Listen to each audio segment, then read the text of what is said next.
ಕನ್ನಡ ಕಹಳೆ, ಇದು ಕನ್ನಡ ಕಣ್ಮಣಿಗಳ ನೆಲೆ.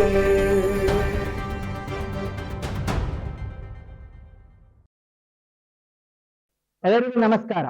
ಈಗ ಹೇಳ್ತಾ ಇರ್ತಕ್ಕಂತ ಒಂದು ಮಾತು ಅಂತರ್ಜಾಲದ ಸುಳಿ ಅಂತಕ್ಕಂಥದ್ದು.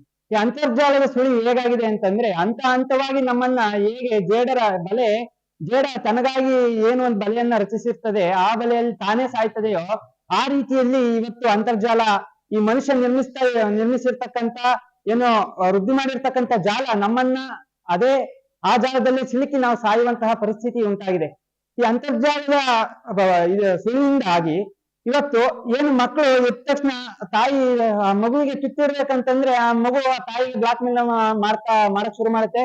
ನನಗೆ ಮೊಬೈಲ್ ಕೊಟ್ಟರೆ ಸರಿ ನಾನು ಊಟ ಮಾಡುವಂತದ್ದು, ಆ ಒಂದು ಪರಿಸ್ಥಿತಿಗೆ ನಮ್ಮ ಸಮಾಜ ಇವತ್ತು ನಿರ್ಮಾಣವಾಗಿದೆ. ಅಂತರ್ಜಾಲ ಇದ್ದಾಗಲೂ ಕೂಡ ನಾವು ಬದುಕಿದ್ವಿ, ಅಂತರ್ಜಾಲ ಬಂದ್ಮೇಲೆ ಬದುಕಿದ್ವಿ ಅನ್ನೋದಕ್ಕಿಂತ ಅಸಹಜವಾದಂತಹ ಸಾವುಗಳು ಹೆಚ್ಚಾಗ್ತಾ ಹೋಗ್ತಾ ಇದೆ. ಯಾವ ರೀತಿ ಅಂತ ಹೇಳಂದ್ರೆ, ನಾನು ಒಮ್ಮೆ ಬೆಂಗಳೂರಿಂದ ರೈಲಿನಲ್ಲಿ ಬರ್ತಾ ಇರ್ತಕ್ಕಂಥ ಸಂದರ್ಭದಲ್ಲಿ ಒಬ್ಬಳು ತಾಯಿ ತನ್ನ ಮಗುವಿನ ಕೈಯಲ್ಲಿ ಮೊಬೈಲ್ ಅನ್ನು ಕೊಟ್ಟು ಅವಳು ಬಾಗಿಲಲ್ಲಿ ನಿಂತು ಅವಳು ಏನ್ ಡ್ಯಾನ್ಸ್ ನ ಮಾಡ್ತಾ ಇದ್ದಾಳೆ, ಮಗು ನೀನು ಈ ನನ್ ಡ್ಯಾನ್ಸ್ ಮಾಡುವಂತದ್ನ ಏನ್ ಶೂಟ್ ಮಾಡು ಅಂತ ಹೇಳಿ ಹೇಳ್ತಾಳೆ. ಆ ಟ್ರೈನ್ ಏನ್ ರೈಲ್ ಹೋಗುವಂತ ರಭಸಕ್ಕೆ ಆಕೆ ಆದ್ರೂ ಬೀಳ್ಬೋದು ಅಥವಾ ಮಗು ಆದ್ರೂ ಬೀಳ್ಬೋದು.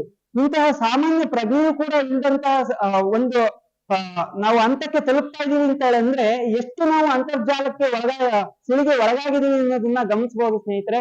ಅಷ್ಟೇ ಅಲ್ಲ, ಇವತ್ತು ನಾವು ಮೊಬೈಲ್ ಅಲ್ಲಿ ನಾವೇನೋ ಒಂದು ಮಾಹಿತಿಯನ್ನು ಹಾಕ್ತೀವಿ ಅಂತಂದ್ರೆ ನಿಮ್ಗೆ ಪದೇ ಒಮ್ಮೊಮ್ಮೆ ಕ್ಷಣಕ್ಕೂ ಕೂಡ ತೆಗೆದು ಈಗ ನೋಡೋಣ ಅಂತ ಅನಿಸ್ತಾ ಇದೆ. ಯಾರು ನಮಗೆ ಒಂದು ಲೈಕ್ ಅನ್ನು ಕೊಟ್ಟಿದ್ದಾರೆ, ಯಾರು ನಮ್ಮ ಒಂದು ಮುಖಕ್ಕೆ ಒಂದು ಏನೋ ಆಕರ್ಷಣೆ ಆಗಿದ್ದಾರೆ ಅಂತಕ್ಕಂಥದ್ದು ನಮ್ಮಲ್ಲಿ ಇವತ್ತು ಹೆಚ್ಚಾಗ್ತಾ ಇದೆ.